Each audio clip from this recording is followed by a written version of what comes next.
Dadala niyo sa pinakamalaki dadala niyo. Hindi, ang pinakamalaki natin ko rito, Supreme Hotel. 500 pesos ang kinikita ni Tatay June sa loob lamang ng 2 oras na pagkukonvoy o pagkakargador sa palengke ng Baguio. Kamboy po, kamboy. Malaki naman. Kaya lang, okay lang kami. Nung pandemic ako lang nag-umpisa eh.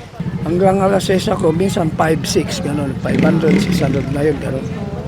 Pagtitinda naman ng isda sa palengke, ang dekada ng bumubuhay sa pamilya ni Nanay Grace. Siyempre ma'am, lahat ng pangangailangan namin dito na namin kinukuha yung pinagpapaaral ng mga anak namin, yung mga pangangailangan namin sa mga araw-araw, mga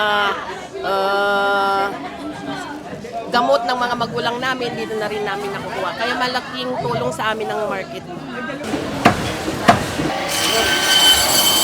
Ilan lamang sila sa libu-libong naghahanap buhay sa palengke ng Baguio.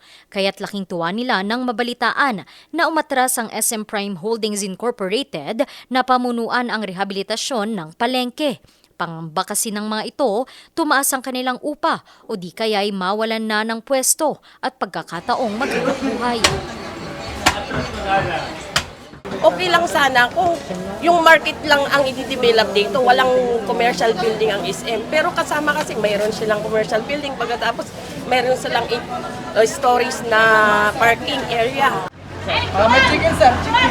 Chicken. Chicken. Kung sila ay masaya, ikinalungkot naman ng karinderya owner na si Dalia ang balita. Sa araw-araw kasi niyang pamamalengke ng rekado sa mga ibinibentang pagkain, may takot siyang dala. Mga basura, lagi Yung maputik, abaho pa. May basta lang lalabas na daga kasi alam mo naman sa sulok-sulok puro kanal po. Yung winawari natin yung kalinisan dapat pagkain talaga dapat malinis lagi. Pati yung pinagbibilhan natin dapat malinis po lagi sana. Mahirap bang parking natin dito sa palengke? Si Tatay Ben naman kada mamamalengke, kailangan munang magpaikot-ikot sa mga kalsada. Maparada ka pa lang, inuhuli ka na. Ilan lamang ito sa reklamo ng mga mamimili ng Baguio City Public Market. Laking ginhawa nga raw sana kung natuloy ang rehabilitasyon. Sa pag-atras ng SM Prime Holdings Incorporated, napamunuan ang rehabilitasyon ng Baguio City Public Market. Tanong ngayon ng marami, ano na ang plano ng Baguio LGU para sa palengke? Magkakaroon pa ba ng rehabilitasyon? Kung oo, kailan at paano? Ayon sa Baguio Market Vendors Alliance Consolidated Incorporated o BAMARVA, handa ang mga kooperatiba ng palengke na tumulong sa magagastos para sa rehabilitasyon. Sa palagay namin, kakayanin. Kasi kanina nabanggit ko may 3 co-ops dito. No? Ang combined assets ng 3 yan, noong sinabit namin yan is almost 1 billion. So ngayon, aabot na rin siguro ng 1.5 billion or ano. Hindi rin daw totoong back to zero ang lahat sa pag-atras ng SM Prime Holdings Incorporated. Taong 2020 kasi, nakapagpasa sila ng kanilang plano. Katuwang nilang bumuo rito ang mga kawani ng Sibaw, Baguio City Planning and Development Office at ilang mga representative ng mga grupo ng mga tindero sa palengke.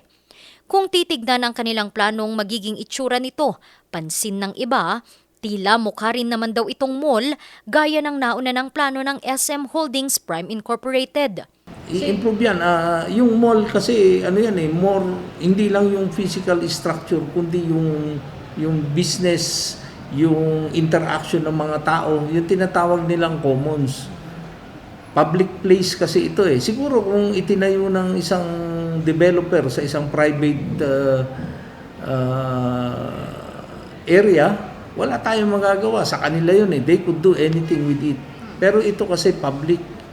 Kaya gustong gawing public yung yung public pa rin. Muli nilang iginiit na anuman ang maging itsura ng pagpapaganda. Ang kanilang nais, modernized but not privatized. Randy Guzman, RNG News.